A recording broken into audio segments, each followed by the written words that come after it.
Buongiorno carissimi, eccoci qui come ogni giovedì al nostro consueto appuntamento, l'appuntamento del giovedì, dove Rita porta buone notizie. Rita dell'associazione Un sorriso in più. Questa volta vi racconto una storia un po' particolare che esce un po' dagli schemi.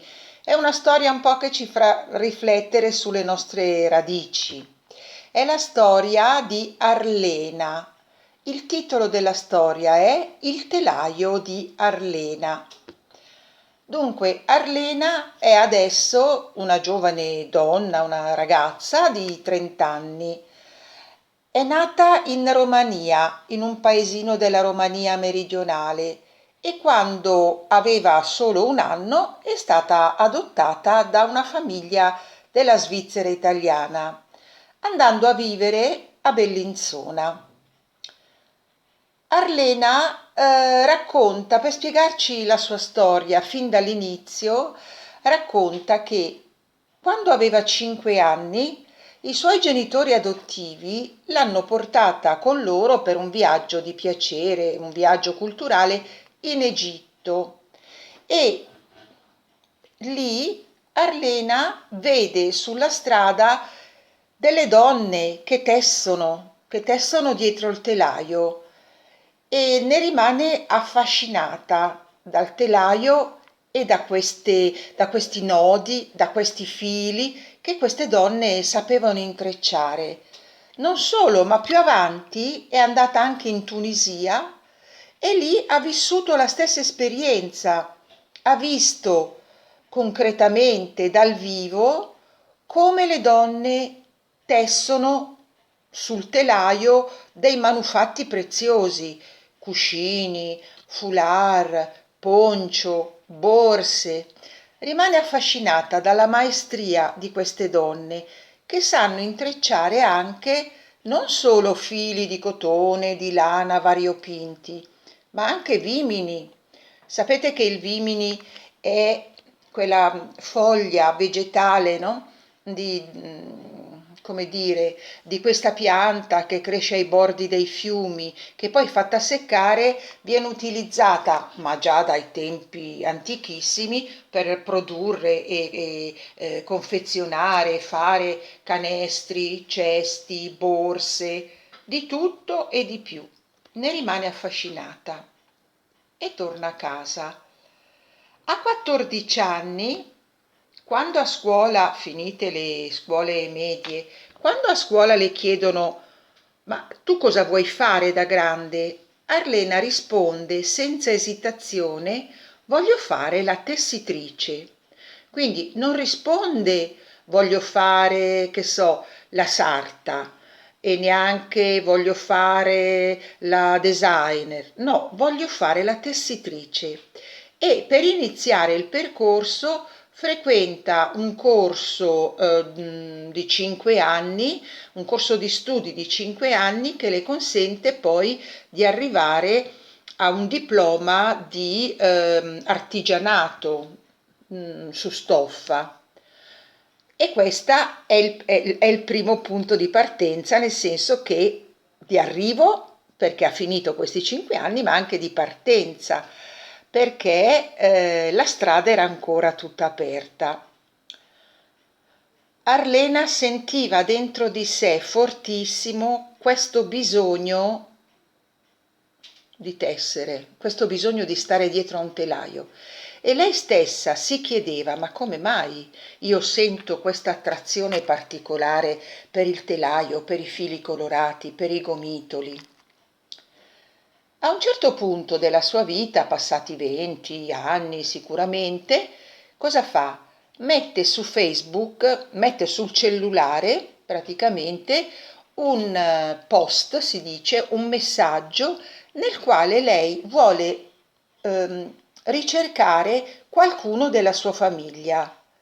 Sapete, i figli adottivi, i figli che sono stati adottati, mantengono sempre in fondo al cuore, in fondo al loro essere, questo desiderio profondo di conoscere le loro origini, anche se nella famiglia dove si trovano nel momento attuale va tutto bene, sono contenti, non ci sono problemi. Le origini sono una cosa che ci appartiene e se non le conosciamo ci manca un pezzo di noi. Cosa fa Arlena? Mette questo messaggio chiedendo notizie della sua famiglia. Sapeva che erano più sorelle e fratelli e con stupore, a distanza di qualche settimana, risponde una sua sorella che vive con la sorella di sua mamma, cioè con la zia, in Spagna. Festa grande, emozione, decidono di trovarsi, di ritrovarsi. Però Arlena dice, io prima di ritrovare mia sorella e mia zia vorrei tornare in Romania, nel mio paese, e vedere i luoghi che hanno visto i miei genitori, anche se purtroppo i miei genitori ora non ci sono più, però io vorrei perlomeno andare a vedere dove sono nata, dove sono cresciuta, anche se per poco, ma dove soprattutto la mia famiglia è stata ed ha abitato. E affronta il viaggio e quando va in Romania anche lì si accorge che questo paesaggio particolare, questo ambiente del suo villaggio, non le era del tutto estraneo. Lei dice, lo sentivo come mio, sentivo che mi apparteneva. E nel corso di questo viaggio anche lì vede delle donne che tessono e anche lì sorge in modo molto forte la domanda: ma perché a me piace così tanto tessere? Perché mi piace vedere il telaio e i fili? E la zia, che è la sorella della mamma, gli rivela che la sua mamma e la sua nonna, all'interno del villaggio dove vivevano, non solo facevano le tessitrici, utilizzando fili di lana, fili di cotone, ma anche quei famosi fili di vimine di cui vi ho parlato prima per intrecciare canestri e cesti, ma erano delle maestre in quest'arte, cioè tutti ricorrevano a loro per imparare e per comprare questi prodotti bellissimi. Non so se voi avete mai avuto occasione di prendere tra le mani un manufatto che arriva dal telaio. Normalmente arriva da paesi che mantengono una tradizione, una cultura in questo senso. Io la prima volta l'ho visto in Sardegna.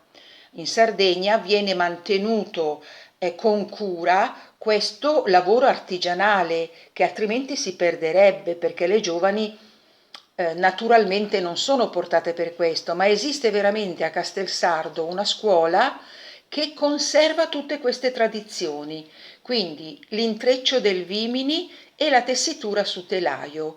Questi prodotti che vanno dai cuscini, dalle stoffe d'arredamento, stoffe per divano, tovaglie, tappeti, ti rubano gli occhi e ti rubano anche il cuore perché sono di un'eleganza e di una raffinatezza e poi ti rendi proprio conto che lì dietro c'è la mano dell'uomo, anzi la mano delle donne che lavorano su questa cosa.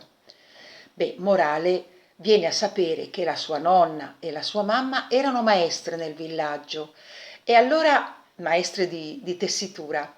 E allora Arlena dice, forse ho trovato la risposta a questo mio bisogno impellente che sentivo dentro.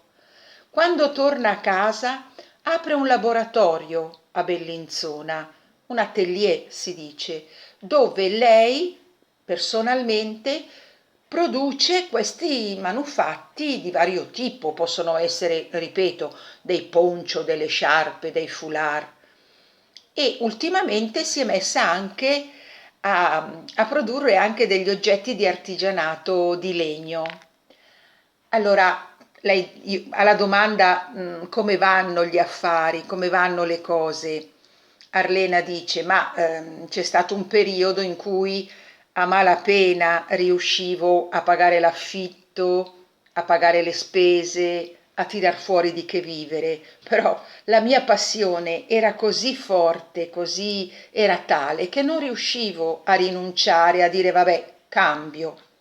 Un giorno, racconta Arlena, ho messo sempre sul cellulare questo mio rammarico, dicendo a tutti i miei clienti, quindi l'ha messo su Facebook dove potevano leggerlo in molti, che se andava avanti con questo passo, il ritmo di vendita e quindi di produzione, eccetera, lei sarebbe stata costretta a suo malgrado a interrompere l'attività e a chiudere l'atelier.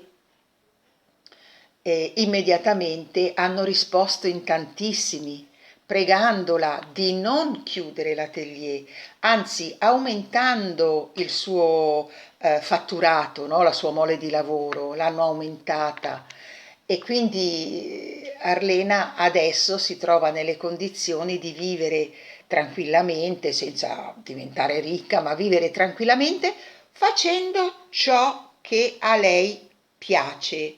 E che cosa a lei da sempre piaceva? A lei da sempre piaceva fare in fondo il lavoro della sua nonna e della sua mamma. Lei non lo sapeva che la mamma e la nonna facevano le tessitrici, ma dentro di sé sentiva che qualcosa di forte la spingeva verso questi fili colorati, verso questi telai. Cosa ci dice questa storia? Che sì, la nostra vita moltissimo è legata alle scelte che facciamo, no? Sicuramente, ma le scelte che facciamo a volte sono diciamo condotte, sono un po' scelte che vengono condotte da un'ispirazione forte che abbiamo dentro di noi e che scava, ci conduce alle nostre origini, le origini della famiglia. Ecco perché le origini sono così importanti, perché lasciano un segno indelebile dentro di noi. Quindi possono lasciare dei segni negativi, possono lasciare dei segni positivi, ma sicuramente le nostre origini ci segnano, perché Arlena non poteva aver visto da bambina la mamma e la nonna che tessevano, perché lei a 1 anno era venuta via. Quindi quello che si portava dentro era un richiamo inconsapevole verso questo lavoro che la affascinava così tanto. Arlena adesso ha 30 anni, ha trovato la sua, diciamo, collocazione nel lavoro, non solo, ma la sua realizzazione nella vita ed è felicissima, anche perché attraverso questo percorso ha potuto conoscere i suoi fratelli e i suoi zii e quindi, ancora una volta, ritornare alle origini, che sono una delle cose fondamentali per costruire la nostra vita. Dobbiamo mettere sotto un bel mattone, che sono le nostre origini. Vi è piaciuta questa storia? A me tanto, perché mi sembrava una storia anche un po', non dico misteriosa, ma un po' fascinosa, un po', e l'ho voluta condividere con voi. Vi lascio, vi lascio all'appuntamento del prossimo giovedì, dove ancora ci saranno belle notizie, ancora, e le condivideremo. E le condivideremo insieme, per stare un momentino insieme, nonostante questa lontananza che concretamente magari ci separa, ma ci avvicina, senz'altro, col cuore. Ciao a tutti!